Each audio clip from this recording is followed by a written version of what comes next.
Hello everybody. I'm going to talk about the cross-cultural awareness in a business setting. When we come to the global business, we ask ourselves how have business becomes global? Well, there are three certain points. The first one is rise of the multinational, an example of that is McDonald's and KFC. Global outsourcing, with the major outsourcing chunks for the third world. And the third point is global suppliers, and the most common suppliers for coffee all over the world are the African countries. Let's ask ourselves this question: what continuous culture? Well, the first one is a way of life, which is one of the most important, and also the values and customs belonging to a particular social group.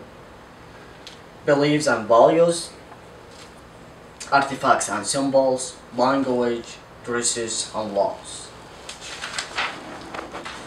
How does cultural awareness benefit business? Well, there are 8 points. I'm going to talk about 8 points more specifically about them so you all can understand them. Well, the first one is help to seek benefits out of diverse multicultural workforce. The second one is helps to expanding globally. Third, helps in keeping customs coming from different culture happy.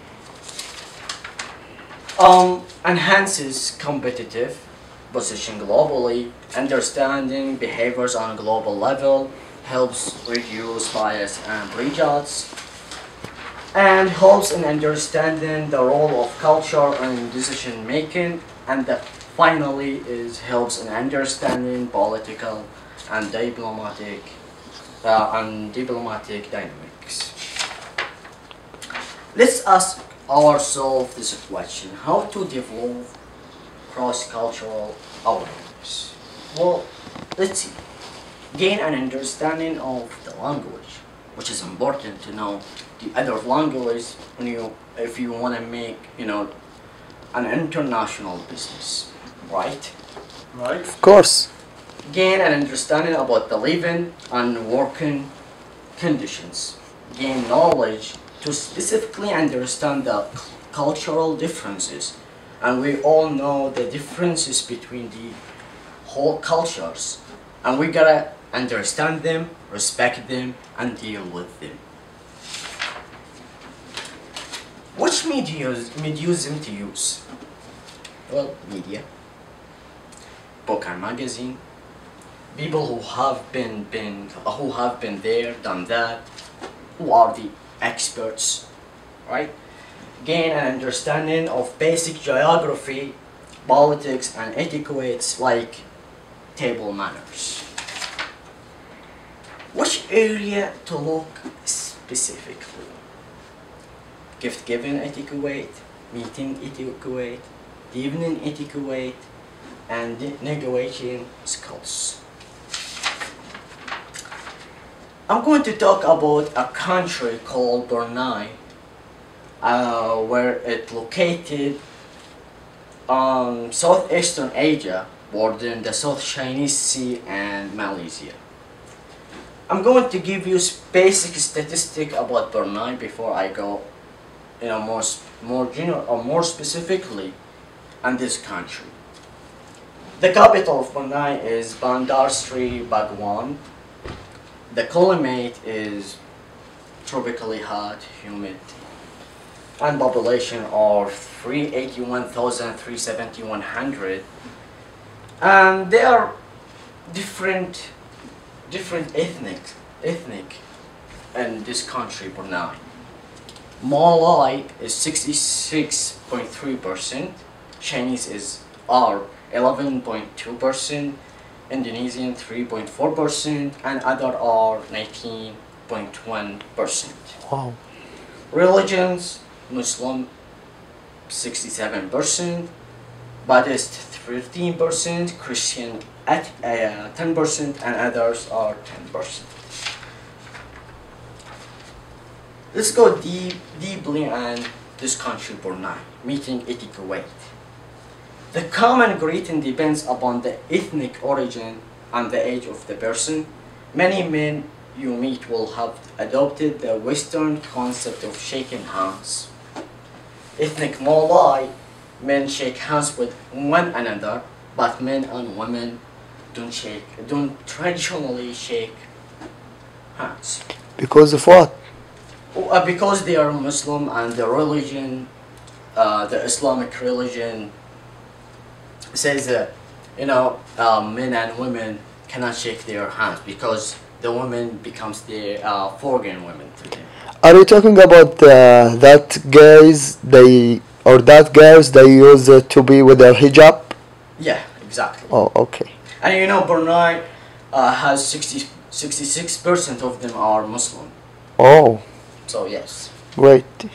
But here is the thing: younger Burnian may shake hands with foreign women. Oh, Because if we say 60%, 66% of them are Muslims, then the other persons are not. And those are the religions we have to respect. respect it, yeah. It's considered disrespectfully and rude to share into another person's eyes, particularly seniors. This is our the meeting etiquette. Let's talk about communication style.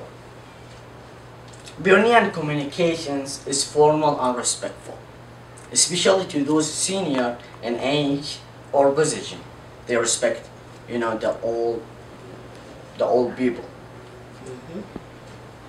So older business people should be greeted before younger ones. Most Burnians finds emotions such as unhappiness, anger, or irritation, embarrassing and try to avoid them. Therefore, it's incumbent upon the foreigner to refrain from showing her inner feeling.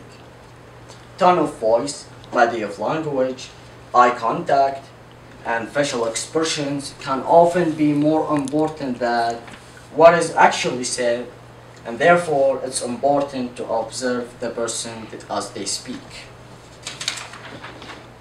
Gift giving. If invited to someone's home for dinner, bring good quality chocolate or fruit. Don't give toy dogs to children. Don't give anything made of big skin. If given foodstuffs, ensure there is no gelatin or anything else which is not halal. Avoid white robin paper as it symbolizes death and mourning. Offer gifts with the right hand only or both hands if the item is large. Gifts are generally not open when received. Business meeting. It's important to advise Burnian counterparts in advance of who will be attending the meeting. This all allows them to organize counterparts at the same level. When entering a room, it's an important that the most senior person on your team to enter the room first.